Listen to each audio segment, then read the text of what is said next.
Eu sempre acreditei que as florestas guardam a memória do que é vivo e do que já passou. Nem tudo que cresce sob as copas é planta. E nem tudo que se move com o vento é apenas folha. Aprendi isso na pior semana da minha vida, quando resolvi entrar sozinho na mata conhecida pelos moradores como a Dobra. Diziam que ali o tempo enguiça, diziam que bússolas enlouquecem, que pássaros evitam o dossel central, que as trilhas voltam para o mesmo lugar mesmo quando juramos seguir em frente. Eu não acreditava. Hoje, tentando organizar o fio dos acontecimentos, percebo que não fui até a Dobra. A Dobra é que veio até mim. Escolhi o outono, porque o chão fica mais firme e as noites menos úmidas. Saí cedo com mochila leve, água, um caderno de anotações e um mapa que já tinha ajudado outros caminhantes. Não demorei a encontrar a porteira velha marcada com um X de tinta descascada. Foi ali que decidi anotar a primeira impressão. O cheiro do lugar era limpo demais, como se a terra tivesse sido lavada por dentro. Não havia perfume de flores, nem doçura de folhas podres. Era um vazio de cheiro que me assustou, mas eu seguia curioso. A primeira hora foi normal. Trilhas com marcas de pneus antigos, pegadas rasas de algum bicho tímido, o canto distante de um sabiá. A segunda hora foi quase normal. A trilha começou a se estreitar e as árvores a ficarem altas demais. Eu sei que árvores podem ser altas, mas aquelas pareciam multiplicar a própria altura quando eu desviava os olhos, como se ganhassem mais um andar de copas em silêncio. A luz filtrada ficou verde e, ao mesmo tempo, sem cor. Escrevi no caderno que a sombra tinha textura. Não sei de onde tirei isso, mas era verdade. Na terceira hora eu encontrei a clareira. Era pequena, circular, como uma pegada de algo colossal. O chão era de um musgo fino, quase aveludado. No centro havia uma pedra clara, lisa, com riscos superficiais que lembravam letras, mas não emitiam som dentro da minha cabeça. Sim, eu esperava que um símbolo gritasse alguma coisa. A pedra não gritava. Ela absorvia. Toquei a superfície e na ponta dos dedos senti o frio de um metal, embora a pedra fosse claramente rocha. Anotei que aquele frio parecia mais antigo que a própria pedra. Quando recuei a mão, percebi que meus dedos haviam deixado marcas úmidas que logo desapareceram, como se a pedra respirasse lentamente. Eu deveria ter ido embora, mas a clareira tinha 3 saídas. Escolhi a que parecia menos usada, uma abertura de galhos que se inclinavam para dentro, formando um aro. Foi quando ouvi meu nome. Não estou quebrando minha regra de narração ao dizer que não houve voz. Não houve emissão. Houve um pensamento com a minha lembrança grudada nele. Era o meu nome, mas pronunciado com a temperatura errada. Fiquei paralisado. Pensei em dar meia volta. Porém, a ideia de recuar pareceu mais perigosa do que a de seguir. Atravessei o arco de galhos e do outro lado já não era o mesmo lugar. O chão afundava um pouco como se as raízes estivessem vazias. As árvores estavam mais próximas e inclinadas umas para as outras, não por causa do vento, mas por um costume antigo. Eu sentia que elas conversavam, não com palavras, com inclinações, com a maneira como dividiam a luz. Quando me sentei para beber água, percebi algo que não soube aceitar de imediato. O silêncio tinha se transformado em uma forma. Ele se enrolava nos meus tornozelos como uma água invisível e subia até a altura do peito. Cada respiração minha parecia empurrar esse silêncio para fora, e assim que eu soltava o ar, ele voltava e ocupava o mesmo espaço. Escrevi que a floresta respirava comigo, mas ao contrário.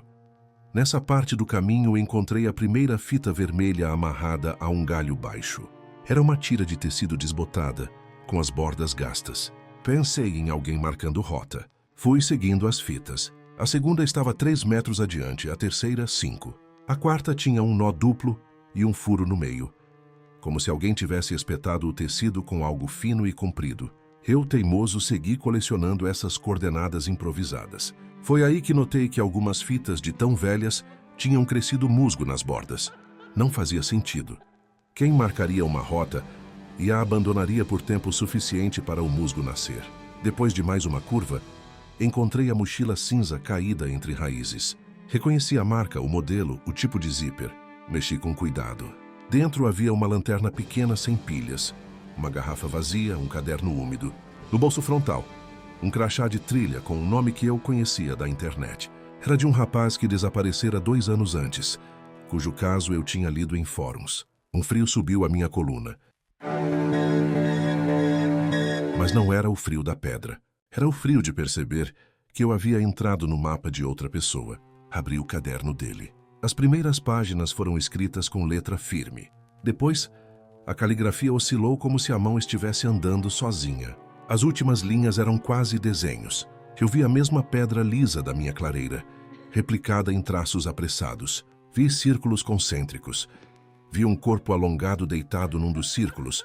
Vi pequenos traços que poderiam ser árvores ou olhos. Eu não gritei, mas a minha cabeça fez um movimento interno que me deixou tonto. Sentei. Encostei as costas numa árvore e fechei os olhos para ouvir alguma coisa que não fosse o meu sangue. A floresta devolveu um silêncio ainda mais pesado. Quando abri os olhos, a mochila não estava mais onde eu a tinha deixado. Ela havia deslizado 30 centímetros para a esquerda, como se o chão tivesse exalado. Eu não discuti com aquilo. Levantei e decidi voltar para a clareira.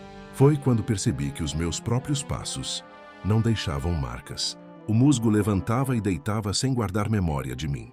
Eu caminhava e desaparecia logo atrás do meu calcanhar. Demorei muito a reencontrar a pedra. Quando cheguei, havia 4 fitas vermelhas amarradas nos galhos ao redor da clareira. Todas igualzinhas às que eu seguira, que eu não tinha amarrado nada. Mas pelo jeito alguém tinha feito isso por mim, ou antes de mim, ou depois de mim. Sentei no chão. Abri meu caderno. Escrevi que iria esperar a luz mudar, e só então escolheria outra saída.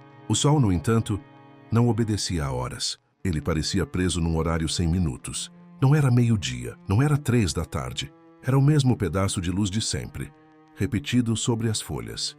Escolhi a segunda saída. Ela descia em direção a uma parte mais escura da mata. Havia troncos caídos formando cruzes imperfeitas. Havia troncos em pé formando corredores. Eu andei por um desses corredores até sentir um perfume muito discreto. Não era flor. Era algo antigo, um resto de resina, talvez. Esse cheiro me guiou a uma árvore com uma fenda larga na base, como uma boca. Dentro da fenda, alguém havia acomodado um colar de contas pretas e uma fotografia embrulhada em plástico. A foto mostrava uma família diante de uma casa de madeira. Atrás, vi a silhueta de uma árvore igual à que me abrigava. No verso, um recado. Se você chegou até aqui, devolva a foto ao lugar quando terminar. Não leve nada embora. Eu respeitei. Coloquei a foto de volta e senti que a árvore exalava um ar mais morno. Eu estava com fome e mastiguei uma barrinha com cuidado, como se a mastigação pudesse acordar o chão. Continuei seguindo até o corredor se abrir, num trecho onde a vegetação parecia penteada. O musgo brilhava, embora o sol não tivesse brilho.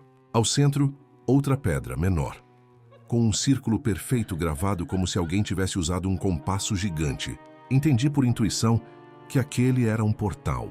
Não um portal mágico com luzes e promessas, mas um ponto de dobra do espaço do próprio bosque. Uma fresta discreta para que a floresta passasse a mão no próprio cabelo e mudasse de penteado.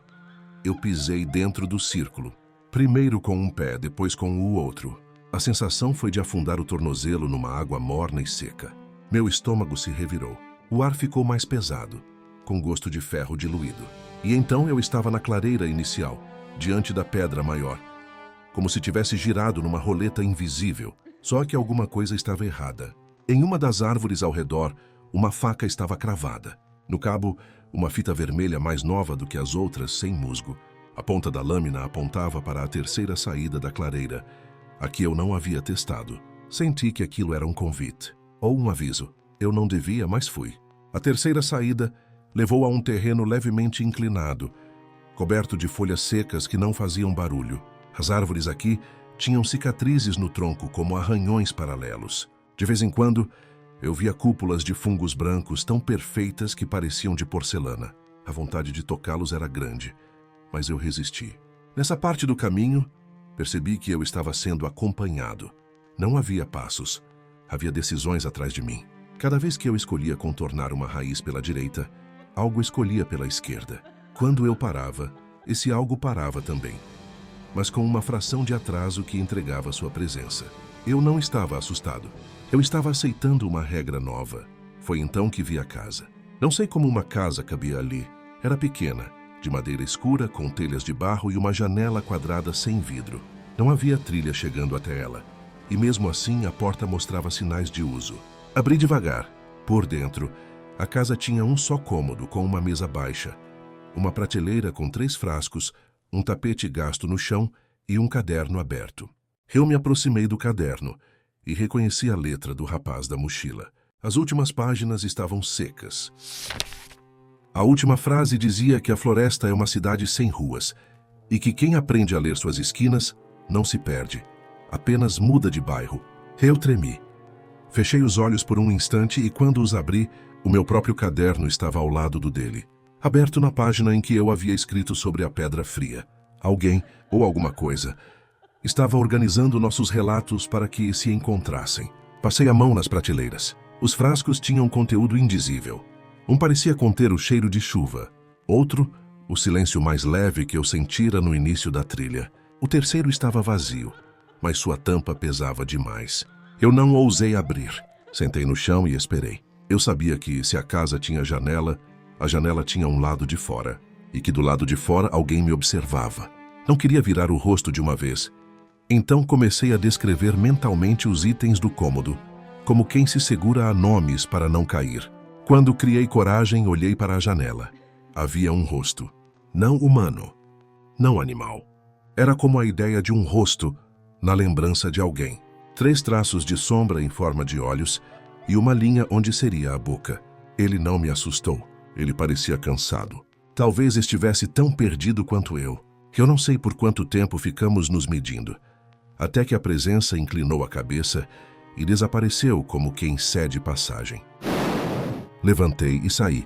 A casa sumiu atrás de mim sem barulho e eu não procurei por ela. Voltei para a clareira pela 3ª vez. A pedra estava diferente. Alguém havia colocado sobre ela um objeto que, de início, não identifiquei. Era um apito de metal desses que escoteiros usam, mas sem argola. Peguei. Estava morno.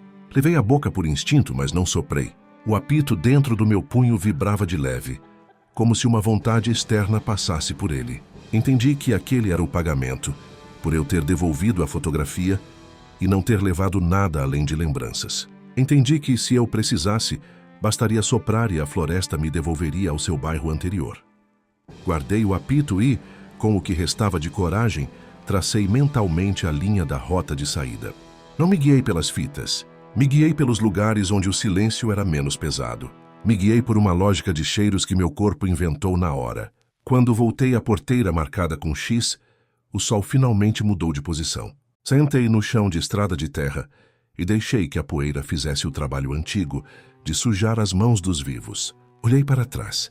A dobra parecia apenas uma mata comum, com galhos, folhas e pássaros que ninguém via. À noite, já em casa, abri meu caderno.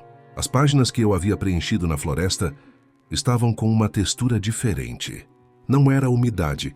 Era como se as palavras tivessem crescido, uma pele transparente sobre si. Passei o dedo e a pele não rompeu. Dormi mal. De madrugada, acordei com o gosto de ferro diluído na boca. Levantei e lavei o rosto, voltei para a cama e ouvi o apito vibrar sozinho dentro da mochila. Não soou.